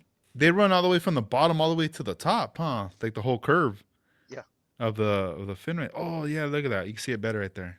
yeah, and then I built a like a little sphere on it to continue it. Mm-hmm. So, uh, but there it is. Man, that's so cool. You know, like you said, you've been building models and doing stuff back 50s, 60s and till now. And from the last time I saw you when we were at the show, you were showing us like some rarities. Like you have a lot of models and just different things over the years, all the things you've come across. Like how do you go about when you see these things? Do you get like, "Oh man, I'm keeping this." Damn, You look at know that. that you know what a Palmer is, right? Palmer kit. Palmer. No, let me That's see. Palmer. Uh, Show me the. I don't you think see, I've it ever doesn't seen even say Detroit. the name on it. Wow. Yeah, I was gonna say I don't think I've ever seen this box art before. Yeah, I just got this, and it's Oh, the roof is way too high. uh But huh. then I have a full collection of these just because the box art was so good on it. Then you Uh open it up, and it was a shit car. huh. Oh, look at that. That looks dope. That was the spider. These antennas came on every car that they made, Hmm. and they had louvers that you glue on also. But the car itself is just the body are are three-piece bodies, actually four or five pieces. So that's that's it right there. Oh, I see. Yeah, you got to glue the sides on and everything. Right, there it is. Yeah. Oh, wow. So Yeah, it's OG. this is the chrome that I was talking about, Hmm. and it has everyone comes with this chrome. There's the louvers right there, and it comes with a roll bar, comes with side pipes and spinners and dual exhaust. Every car had this. Not just What's the name of the box again? The brand. Palmer. Palmer. Let me see. Yeah, I'm gonna look it up. Palmer models or yeah. model kit. Let's see what comes up. See, that's how you can Palmer. tell Palmer. Everything else was $1 or $1.20. These Dang, were 98 below a cents. dollar or $2. Yeah, it was a Yeah. $2 kit. You see, it doesn't say Palmer anywhere on it. Yeah, it does not. But right now I'm doing a search. Yeah, Palmer Plastics. I Yeah. found one that says 1965 T-Bird, $39. But I Yeah. wonder if this is just a box or the actual, whatever. Look, the instructions don't even have the name on it. Oh, Dang. there it is. Oh, There it is, okay. Farmer. Oh, wow. That's the only thing you have. But there's the Sweet. louvers. Yeah, I'm The gonna have to scoop. do some digging on eBay later. Yeah. Don't pay much. They're not worth much. Let It's me the see. box art. Yeah, It's just for just the box art. I might just buy the box. it's just incredible. I have a collection of them. I had Yeah. it down here waiting for to show Palmer. that. Yeah, let's show it. You have any more? Show us. Why not? Well, It's but been this I long, we not gotta the farmers, not the okay. farmers, but model my favorite model brands. Hmm. Oh, they even made 132 scale kits. Yeah. Too. Actually, it's box scale. Box scale. Yeah, whatever fit in the box, that's Mm-hmm. what they made. So if a Cadillac was in the same box as a Corvair, that Cadillac's going to be smaller. So, Ooh. uh, Oh yeah, I'm seeing some so, stuff. It's like 30 so bucks. yeah. So this Someone is my favorite brand, is a Gunzi. Oh yeah, And Gunzi. you've seen my God, I didn't bring it out. Oh here, let me pull up. I know which car you're talking about. Let me pull it up Yeah, right it's the here. yellow bug eye. Yeah, here it is. Bam, there it is. Yeah. Let me And pull up a couple more. that was the bug eye Hmm. comes as it's a Gunzi Sanyo high tech, which means it has a lot of pieces to it, like chrome strips and things like that are photo etched. But the hood doesn't open. There's no engine. Mm. So I found some guy in Australia that just does. He did a trans kit, which the bottom of the chassis, he cut off it the by the backs where the back seat would have been, or that Hmm. humps and everything, and from there forward is his kit, Oh what? including the How'd you find engine. him? Uh, I was looking for parts for that, for another kit, and it Hmm. popped up, and so I said, it's in Australia, and the thing is, what was it, 80, 70, $80 for the conversion kit. Hmm. And I go, wow, that's pretty expensive. I don't know about it. Then I looked, and the conversion brought it down to like $50. Mm. Yeah. And I said, that's it. See, the battery I think came from the kit, but everything you see on that engine is and the chassis is all his 3D printing. And he comes with the correct decals for the valve cover and one or two other things.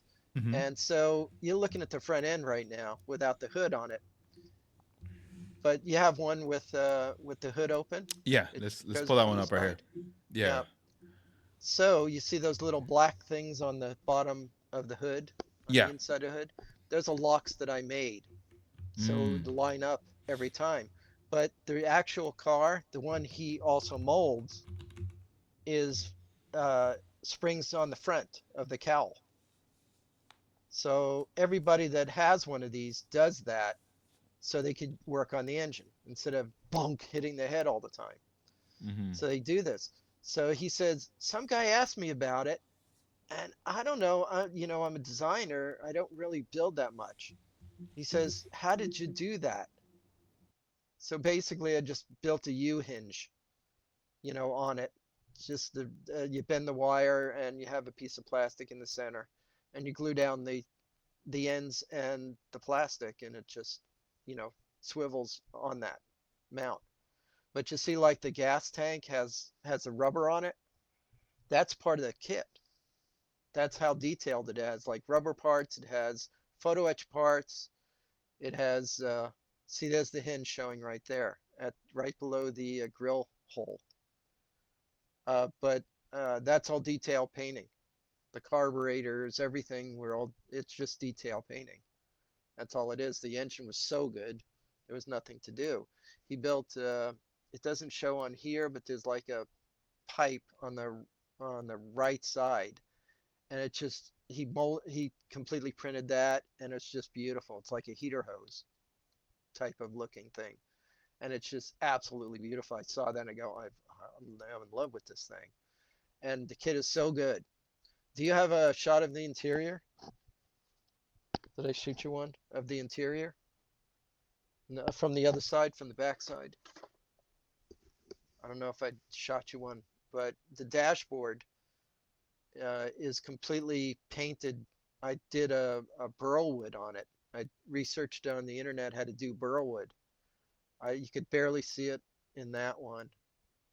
The you could barely see it, but it's a burlwood dashboard.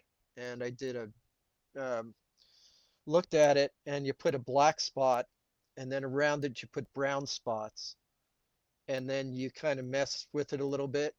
But I said, oh, that looks okay.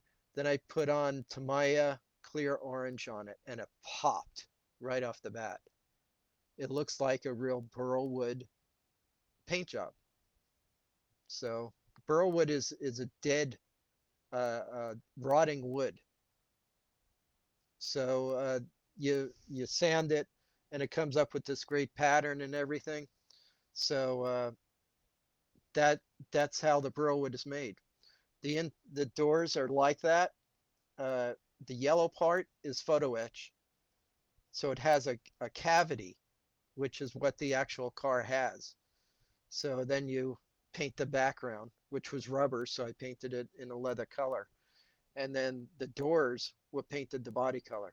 This is right out of a Tamiya spray can, and it's you can't see it except for maybe the rear fender where the lights is shining on it. Uh, that's a metallic pearl again, but it's yellow. So you could, and love the shot with the quarter, so you know how big this thing is. It's tiny.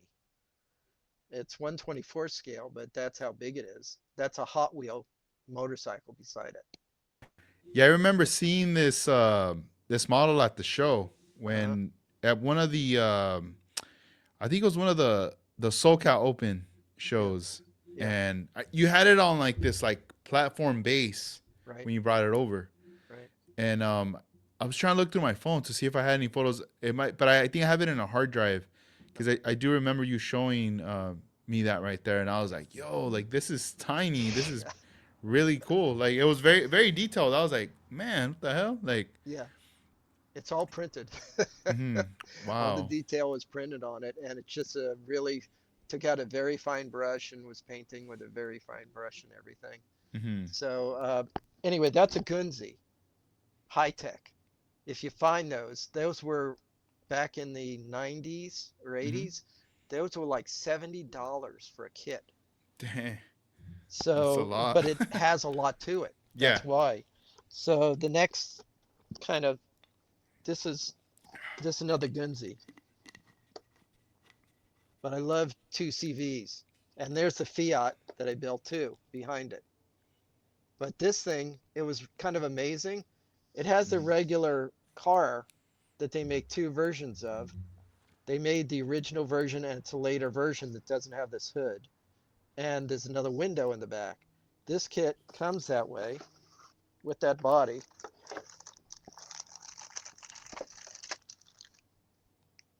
That's what it really looks like, the two CVs.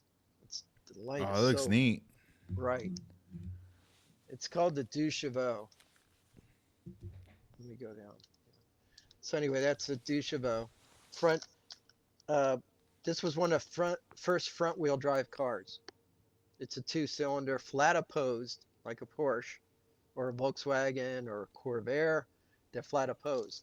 So anyway, I said, oh, that isn't the car that's shown on there. Then I looked further down in the box, and there's the hood with the ripples in it. You can't really see it that well, but it has ripples in it, the Hmm. hood, and it comes with fillers for the back windows. It also comes with the figures in it too, the Japanese figures. Oh, there it is. There's the fillers right there to make it into a that goes in the window in the back right there, and that's a filler that makes it into an earlier model car. So the Gunzis come like this. They're just beautiful, multiple mold colors. Chrome is excellent as all at all times. Just beautiful stuff. And that's why I like Gunze. They're no longer producing model cars because they're a chemical company. And I don't know if you've ever used it, but the Gunze thinner, that Mm-hmm. used to be able to thin lacquer and acrylics and enamels. And it was really good thinner. And again, this is my one of my favorite model makers that nobody thinks about ever, and that's Heller. Heller. That's a Mercedes van. This is one of the original box art. It was gone for like 30 years. And I sold this to Herb Deeks because Herb owned one of these TAs. It wasn't a van, but it was a TA. And it always has that grill on it. Oh, sorry, scratch that. This is a Mercedes 170. So they made the car, the Heller made the 170 Mercedes for a long time. I was even thinking about maybe trying to reproduce this. I had one thing, sold it to Herb because I said, I'm never going to build it. And a few years ago, I went to Herb's show and I said, Herb, I want the truck back. He says, I might have it sitting somewhere. So right then, after I said that to him, he showed up at his show with this kit. This is my original kit. And he says, I said, well, how much do you want for it? He says, well, you know what we originally paid for it and everything. I said, Herb, they just brought it out again after 35 years, this kit. And it's just, it's just beautiful. I have it. And sooner or later, I'm going to build it. So the instructions are like printed and stapled. That's cool. Old school. Yeah. So it's all like that. And it's really just beautiful. Just the molding is Oh, that's a nice crisp. color. That blue. Yeah, it's crisp molding. It's just beautiful molding. It has all the other stuff to it too. It has the back piece Mm-hmm. and this, and the front fenders are black. So it's just a beautiful piece. And no, I've only seen it on a contest table once. It was in Mm-hmm. Pasadena at PMS. So Pasadena Modeler Society. So anyway, I just wanted to put those out there and say, look at these Hellers.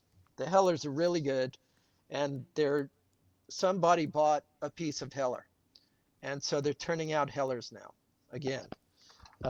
In the original, they're re-releasing everything just like everybody else, That's uh, good. but the molds is still in excellent shape. They took care of a lot of molds, so they aged very well.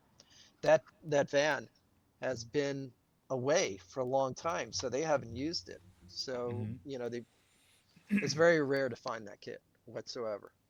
And even in the Heller world, it was kind of hard to find. So Yeah. What uh, the heller? No. yeah, that's it. So this is another Heller. All right. Let's see. Let me turn on the camera again. I don't know if I shot you a picture of this, but mm, Oh, that's nice. Damn. Look at that. yeah. So the bow tail. Mm-hmm.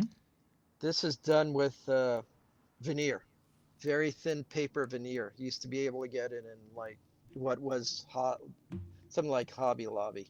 You'd be able to find it. But the engine, I wish I could get better detail on this camera. I don't know if you can see it,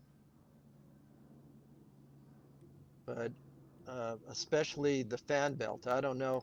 I got this wire from somebody, and I'm using it so rarely that the radiator, it looks like a radiator with the cable wrapped around it. It has this. I made the all the brass on it. That's a photo etch dashboard. I made the brass for the windshield, and there's brass along the running boards there too.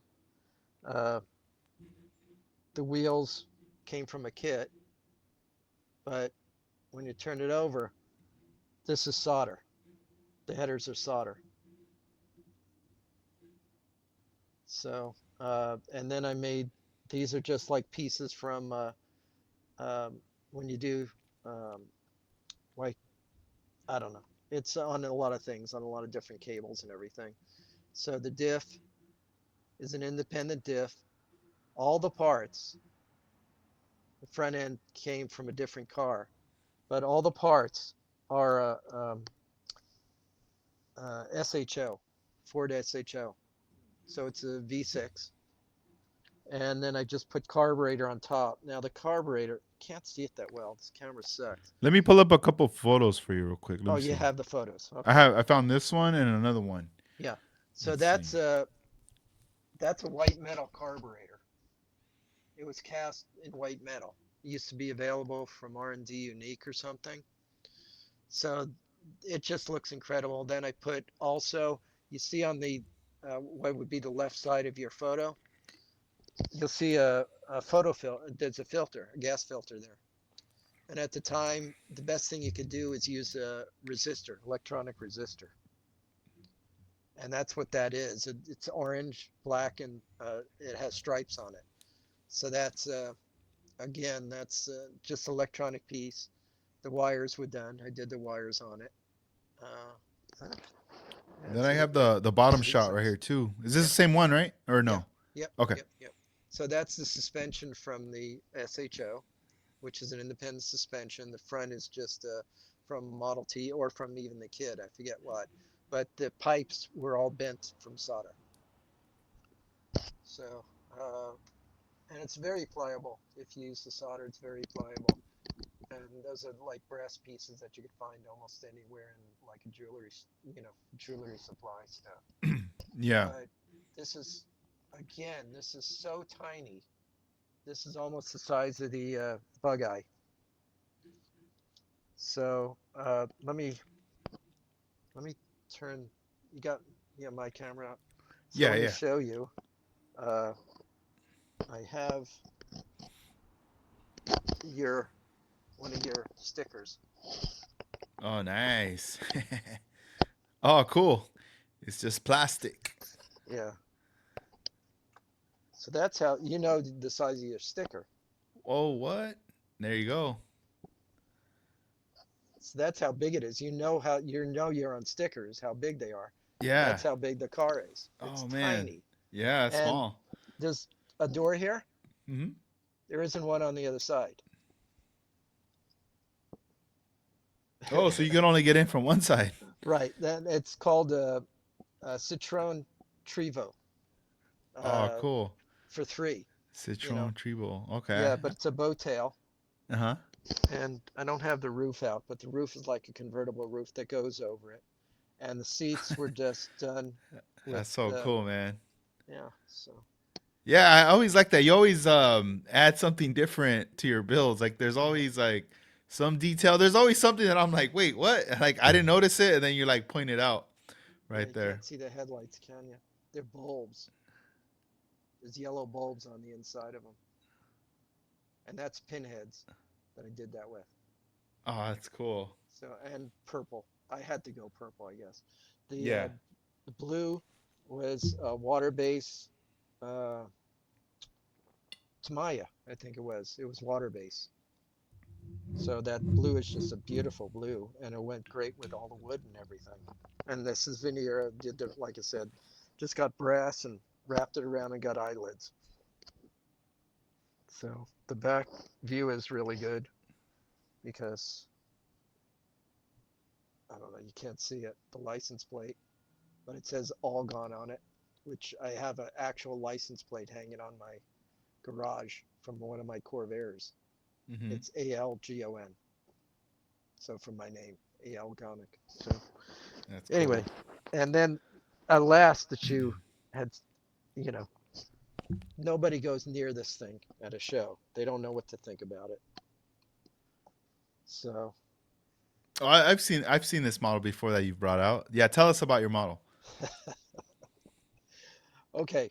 So that Pegasus, and I don't know, do you know Larry at all? at Pegasus, the owner of Pegasus? I met him a couple times, but I feel like, I don't know. I feel like, well, Larry meets a lot of people, so it's not like I don't think we're like in the terms of like, yo, what's up? Like, I know who he is, but I don't think he knows, who I am. So every time I see him, it's just like, oh, what's up, man? Like I just keep it chill. Yeah. But yeah, I know what you're talking about. Well, But he's Jim cool. went. He's always been like, hey, if you guys want to, when I'm there with friends, he's always like, oh, if you Yeah. guys want to go over here or Yeah. dig through whatever, go ahead. So that's nice Well, of him. Jim went over there, Hmm. and he doesn't remember Jim. And Mm. Jim's been going there for years. He was part. He was Slicks. Uh huh. He doesn't Oh know. damn! It's I'm not. not alone then. I'm not the only one. All right. No, that's Larry. One day you walk in, he's great. Next day, he doesn't want to go near you. Uh huh. But Oh damn. I started with him 4 stores ago. Hmm. He was up on Foothill Boulevard, and I walked in and I said, you know, I want to do a model swap meet. And he says, everybody walks in and says that. I said, he said, how are you going to attract people? I said, I'll do a contest too. And he said, yeah, just everybody says that. And like 4 years after that was SoCal Classic.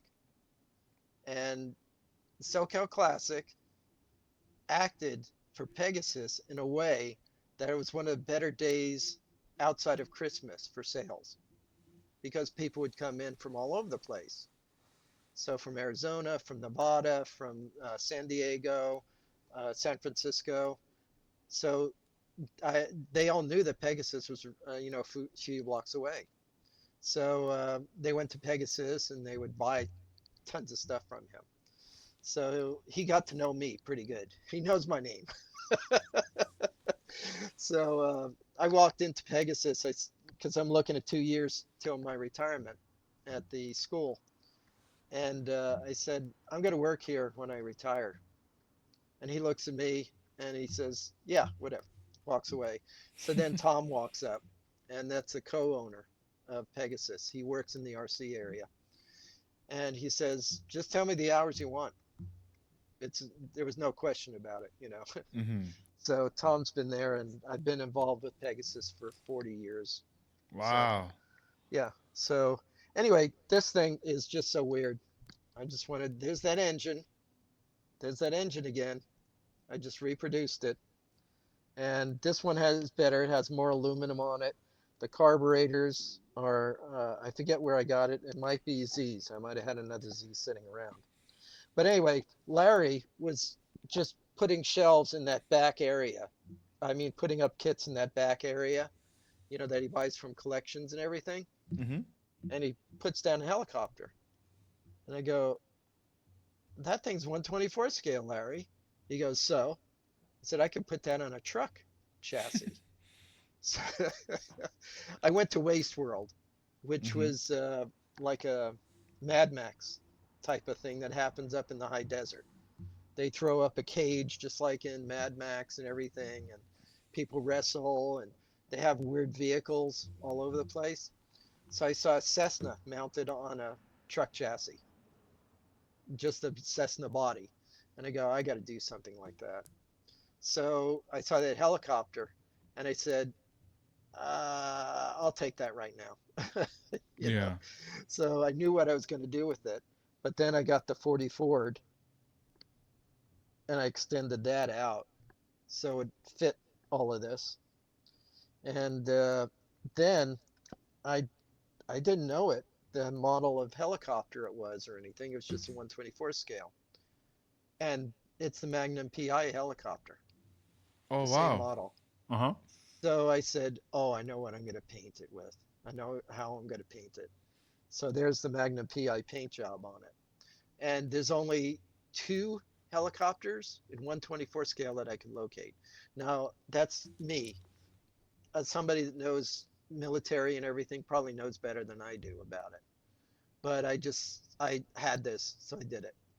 So you can see the chain steering wheel, and that's uh, printed. And you saw the seats; those are printed. Oh, I can But see I the don't know. faces on there. Yeah, but could you see the eyes? They're red Yeah. eyes in it. Oh yeah, There's yeah, yeah. I a thought it piece was of see through at first, but it is. I can see the There's a red. piece of see-through Uh-huh. plastic, just a thin plastic, and I just painted the eyes on it. Oh, cool. But this whole thing, a lot of people don't know half of what went into this. First of all, there's a dent right there in plastic in there. You can see it maybe a little bit better. Yeah, right there in the And back. this, yeah, the scratches. How do you do that? So I painted aluminum first, and then after I dented, I painted the aluminum. And then there's a technique that everybody weathers with, and you use hairspray. First down, you put down the coat that you want, the color you want. In my Mm-hmm. case, it was aluminum because it's a helicopter, it's aluminum metal. So then you paint over clear with that. And then after you do the clear, you mist it with hairspray. And what the hairspray does, the paint doesn't stick too well to hairspray. So if you just barely scratch it, the paint will come off. So you could see in places like where the dent is and all of this stuff, the outlines of any body parts that are on there. You could see the scratches and everything else. That's because of that. Great, right? Fantastic. But then I went to mask the color. And guess what happened? The base color started coming off. when I After I painted one color, I peeled Mm-hmm. it off, and there it was. It started peeling off the Oh, the in the transition brown. area, started Right, coming off. right. So uh, I found a way of doing it. It's called frisket. I don't know if you've ever heard of frisket. It's for airbrushing, and it has a bare tack to it. So you just barely. It doesn't. It's almost like a static adhere. So it didn't affect the paint whatsoever. So I was able to complete the paint job after that point. But I was panicked. I go, what am I going to do with this? So right there, you see that. That's how the body is mounted. There's that and that in the back, that little circle. That's how the body's mounted. It has complete airbag suspension on it right there. And you Man, can that's cool. see, Yeah, that's a trip. Like all there's the, the, it looks very real. yeah, Like there's a and lot of thought that went into it. there's the battery on the other side. And Mm-hmm. there it is. There's the mount right there. And you see the rubber. That's a Mm-hmm. Right there slot in the car. middle. That's a slot car tire, an HS slot car tire Oh, nice. to get the rubber going the Mm-hmm. right way. And there's the diff, and that's the air tank right there. And it has all the wires going to it completely. And this is the Chevy pickup. That's an off-road Chevy pickup. That's the chassis on it. So the gas tanks are on the side, and there's printed mufflers with detail on it. That's the master cylinder right there. Where are you going to mount it? There's no firewall or anything. So it's mounted there underneath, and there's all the lines are going to it underneath it. So needless to say, there's a lot of detail that everybody looks at it and goes, "What the hell is that?" and walks away. But this was another COVID build, and I wanted to reproduce the engine again, so I reproduced the engine one more time. I love those blowers. And on the 3D, I found somebody selling this on one of the auction sites. Was the skull on the front. So, uh, so anyway, I did a lot of work to this, a lot more than I have done to other cars, and nobody even notices it because they go, "Oh, what's a helicopter doing on the table?" Mm-hmm. So anyway, what could you say? I'm always warped about it, everything. So there it is. There's actually an antenna that comes springs up too. So Yeah, the air, that looks pretty cool. The antenna, the yeah, detail on that. yeah, it mounts actually down there, and I could just pull it out. It's just in a tube. You just pull it out and Mm-hmm. it goes all over the place. It's just thin Yeah. piano wire. But There's a lot of detail in this that nobody even pays attention to. You see, this is all rusted too. That's all the hairspray technique. I don't know if I could get the angle right on this. Right there. It's rusted over there and there completely. So uh, I've seen a lot of cars like junkyard cars, and it's like you can see I took out half the plastic there like it was rusted. So a lot of people do junkyard cars, and that's one of the techniques that they use. And last car, I think I sent you pictures. It's kind of a weird little car. Everybody says, oh, it's a Pinto. They walk away. Nothing. The paint job is kind of dull but shiny because I wanted to make it authentic. Uh, but the front end's kind of weird. This is what they called a Pangra. When I was growing up in Arcadia, there was Huntington Ford, and they made this kit for a Pinto. It was a turbocharged engine, and they also made this piece right there. That was a bear and make. That they covered over the windshield wipers and put air ducts in it. So on the real one, the wipers are hiding underneath. I don't know if you can see it, but the wipers are hiding underneath there.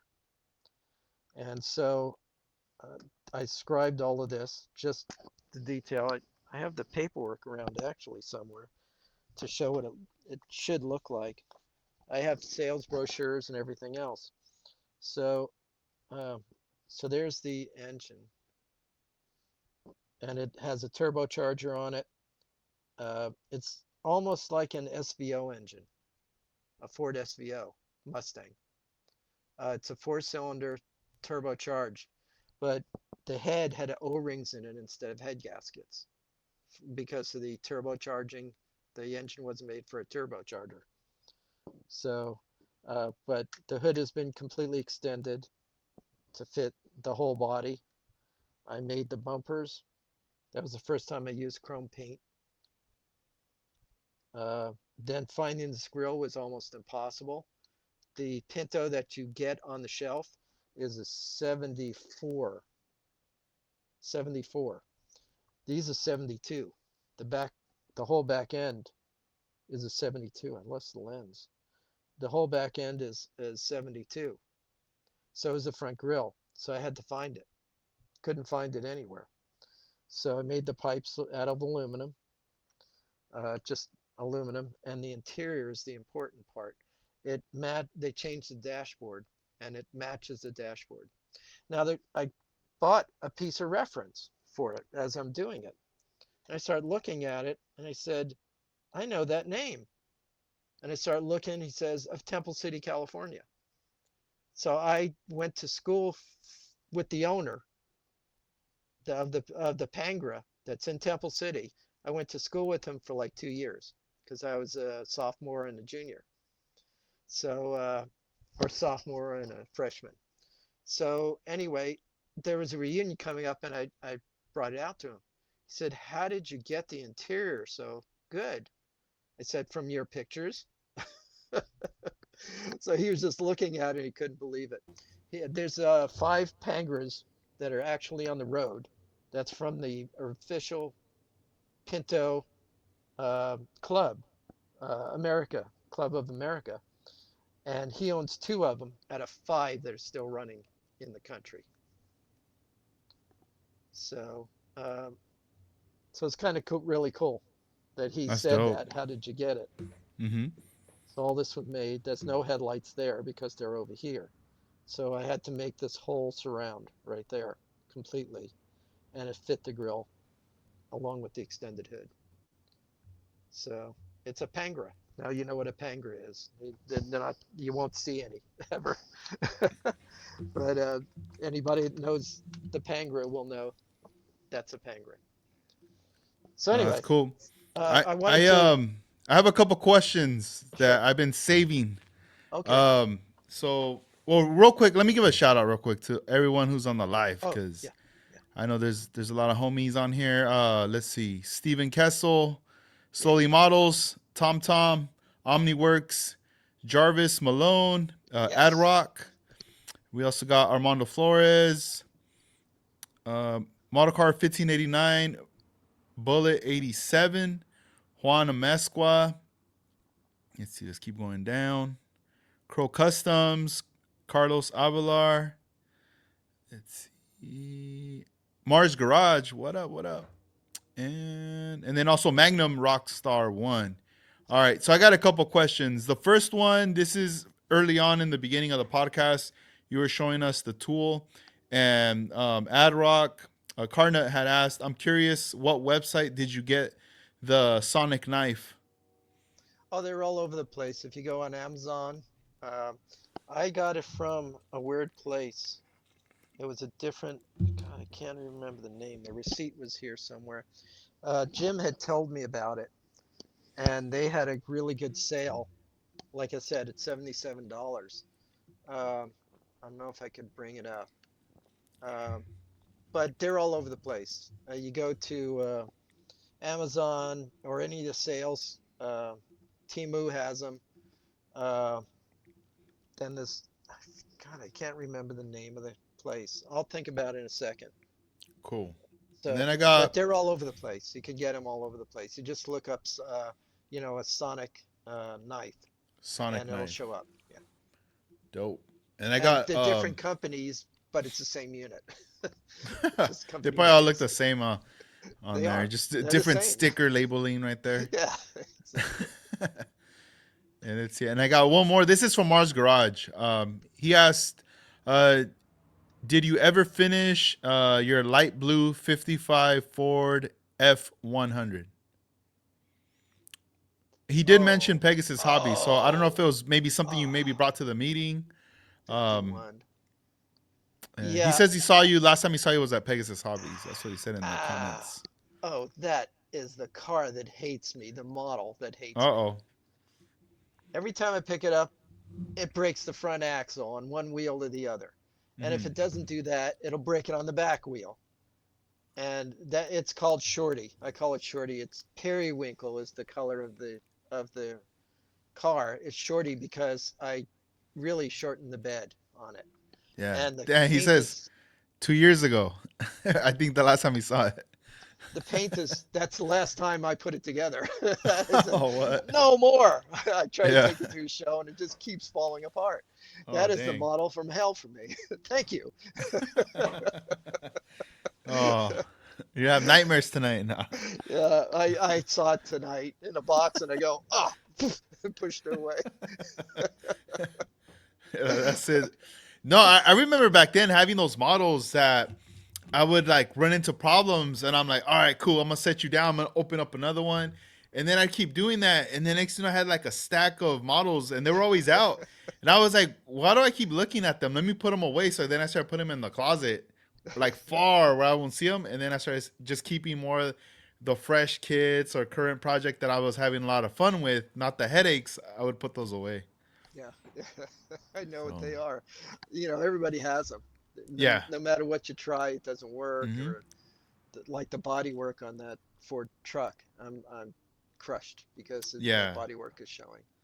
So, Yeah. And I got one last question here. This one, let me pull it up. I'm gonna pull it up on the screen right here. Maybe you can see it right here. This is from Magnum. Rockstar One is he says, is the monthly gathering at Pegasus open to everyone or only club members? Club members only. Nah. nope, nope, nope. It's all Let's see. anybody that wants Show us to the attend. flyer. Anybody that wants to attend, welcome all model car builders. Doesn't matter what you do, what you build, lowriders, customs, it don't matter. I put the helicopter on the table. That tells you right there. So it's the third Saturday of every month, and down also you get 10% off of your total bill, and when you attend the model meeting.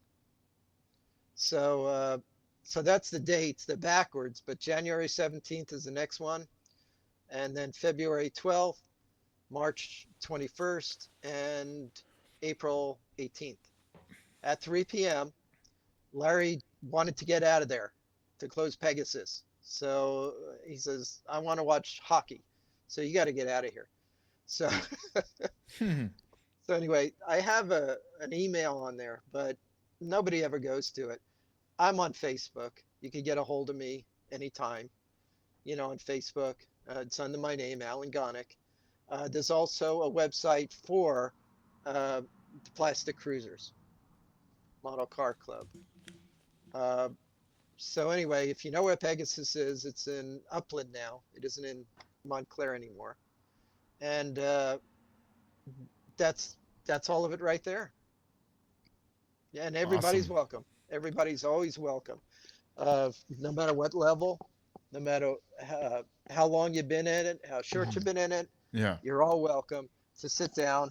And Rusty Price normally shows up there, who does a lot of the shows and this talk about the shows. And he knows every show in the country. He goes to, uh, must be 30 shows a year and flies there to every show. So he was talking about going to two shows in one weekend, one in Vegas and one up in, in Ventura. Dang. So he does all that, and he's really good guy. He in NNL he made a or in the Speed he did a Volkswagen. It was a Herbie Volkswagen, and that got some press in magazines and stuff like that. Could I say one or two things that I want? I have a whole thing list here.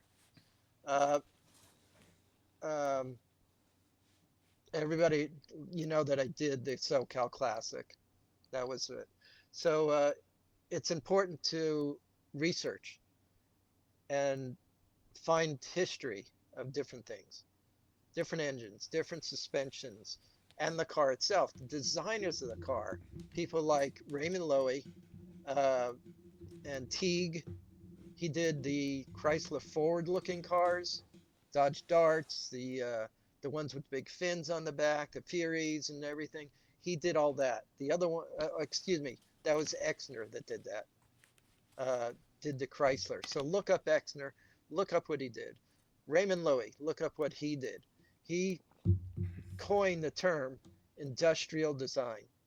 He took uh, on the refrigerator, had the circle on the top, he put it in the back. And it was like, wow, it's a different thing completely. And Teague was AMC, and he did a lot of the AMC Ramblers and stuff like that. So again, research this stuff, and you start finding these other cars, all shapes, all sizes, of 20s, 30s, and 50s, 40s. Not too many cars were made, but all of those cars right there. Tuckers, know about Tuckers, uh, and that's important. It's very important. The more you research, the better your car will look at the end, because you know how the linkage hooks up. You know why something is done a certain way. Why was a header pushed over to the other side of the car? Instead of going down two exhaust pipes going down, you know, the back of the car. Why is there only one? You know, why catalytic converters, things like that, and it's so important. And go to model car shows. It's the best place to see something and the best place to contact people, like Edgar. He's at the shows, and you see what he has, and you see what everybody else has too. Um, and know the history and progression of hand tools, to computerization, to the current and future, which is 3D printing. Jim White, who I referred to again, thinks that model cars will come as a model, and it'll come with a little disc that'll have 3D ability to 3D print parts on it, custom parts and stuff like that. He thinks that that's where it's going to go. Now, the reason why I'm quoting Jim, he's been involved with model cars for a long time. He's done the cover for one of the DeSoto from uh, Mobius. He did the cover on that. He's done so many different things that are in museums, different paintings and everything else. So anyway, so I'm learning a lot from him just that way. But that's working with somebody, that uh, that you meet in a model model show. The old cruisers, two or three of the cruisers are there, and they're just floating around. I saw Chris from, he was part of the Valley Club. He pulled together a lot of the Valley Club and everything. And he was at the show this year. That was one of the first times I saw him at a model car show in years. So he's going to be having some cars coming out sooner or later. Some of the old timies. Anyway, I showed you my favorite kits too, and just you know, get out there and talk to people. Look at magazines or look at the internet. You see a car that you don't know, try to find out what it is. I look at a lot of old English cars because the innovations. I just saw one on YouTube about a guy that took an Rolls Royce engine out of an airplane, put it in the back, and then the chassis came from some Jeep, little bitty Jeep that had a lot of innovations on it and how the gearbox is and everything else. And he made a car that was able to go 120 miles an hour from a car that was only able to do 30 miles an hour. So, and it looked like one of the Mercedes Aero cars, the Porsche design with the rear engine and the short front end. So anyway, that's it.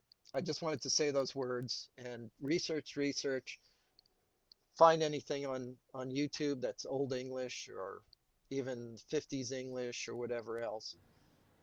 European cars. Look at Bugattis. Look at uh, um, launches. Look at everything in sight if you can. Go to car shows, specialty car shows that have those cars at it.